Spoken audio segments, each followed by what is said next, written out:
your lesson this week. I'm excited to keep going with David. What a crazy time it is for him. So last week we saw where he is officially on the run from King Saul.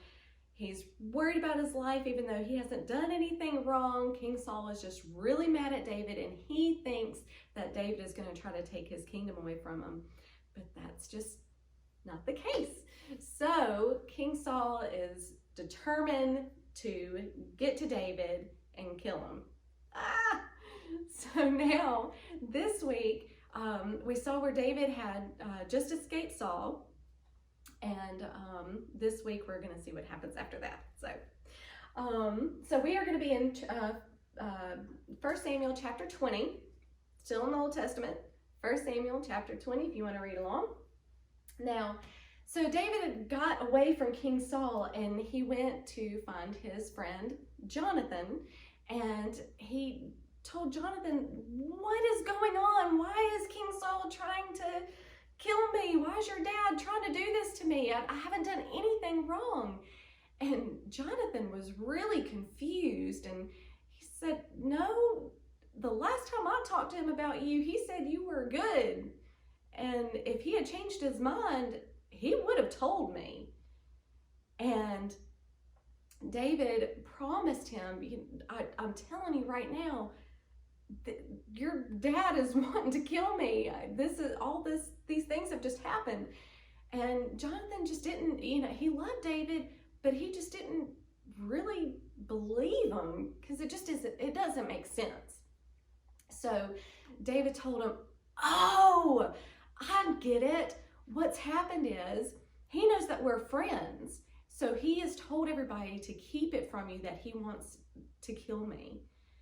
And so Jonathan thought about that for a minute, and it still didn't make any sense. David told Jonathan, okay, do this. The dinner that we have at the new moon, which is something that they always did together, he said, I can't come to dinner with you guys. I can't sit with King Saul because he's after me. So when you guys have your dinner, I need you to do this. When King Saul asks where I am, tell him that I asked to go back to my home in Bethlehem for a yearly celebration. If he's okay with that and he wishes me well and he says, okay, that's fine, then that means that he's okay with me not being there and all is well. But if he gets mad, if he gets really angry about it, then you know that he was wanting me there so he could hurt me. So Jonathan thought about that, and he said, okay, I'll do what you say. Because he didn't know. He was also trying to figure out, is this true? Is it not? So that seemed like a good plan to him. So Jonathan decided further, okay, well, I'm going to need to be able to tell you what Saul did, like what his reaction was, whether he means you harm or whether he's okay. So they went out to a field, and Jonathan told David, I'm going to talk to him. I'm going to do what you say. And if everything's good, then you don't have anything to worry about, and I'm not going to come get you. You're not going to hear anything from me, and that means you're good.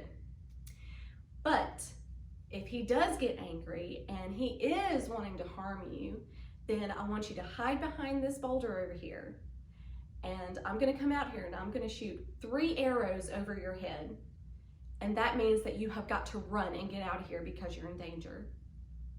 So they agreed to that. On the evening of the new moon, Jonathan sat down with his father, King Saul, to have their dinner. And sure enough, King Saul asked where David was. And Jonathan gave him the answer that David said, which was, he wanted to go home for a yearly celebration. He asked, and I told him, sure, go ahead. So King Saul got really, really mad about that. And he said, go get David and bring him back here so I can kill him. And Jonathan couldn't believe it. It's like, what has he done wrong? He hasn't done anything wrong. That got King Saul so mad, he threw a spear at his own son, Jonathan. What? So Jonathan stood up and left. The next morning, he went out to the field and he shot 3 arrows over where David was hiding. And that was their sign that David was going to be in trouble and he needed to go. David was so heartbroken. He didn't want to leave. He loved where he was. He loved his wife and he loved his best friend Jonathan, and he didn't want to leave them. But he had no choice, and both David and Jonathan knew that that's what would have to happen. So they were both very sad, and they told each other, they promised each other that they would look after each other's families forever, and that there would be nothing but love between their families. And with heavy hearts, they went their separate ways. So, crazy, crazy stuff. So David is still on the run from King Saul, but I bet God has a really great plan for him, because so far he's protected him through all of this, through family, through friends. He's taken care of them, and he's put people in his life that help him when he needs it. So I can't wait to see what happens next. So we will learn more about David next week. I'm really excited to see where it goes and what God does in this situation for David.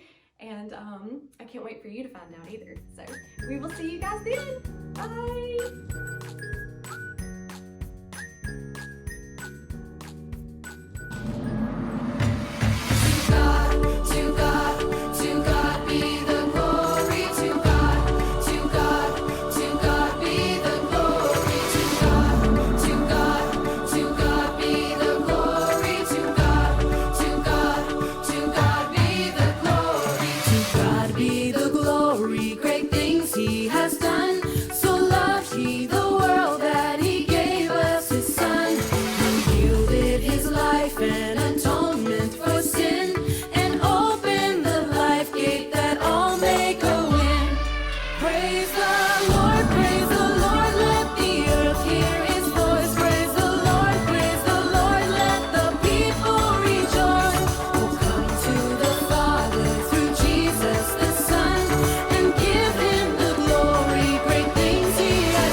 Great things.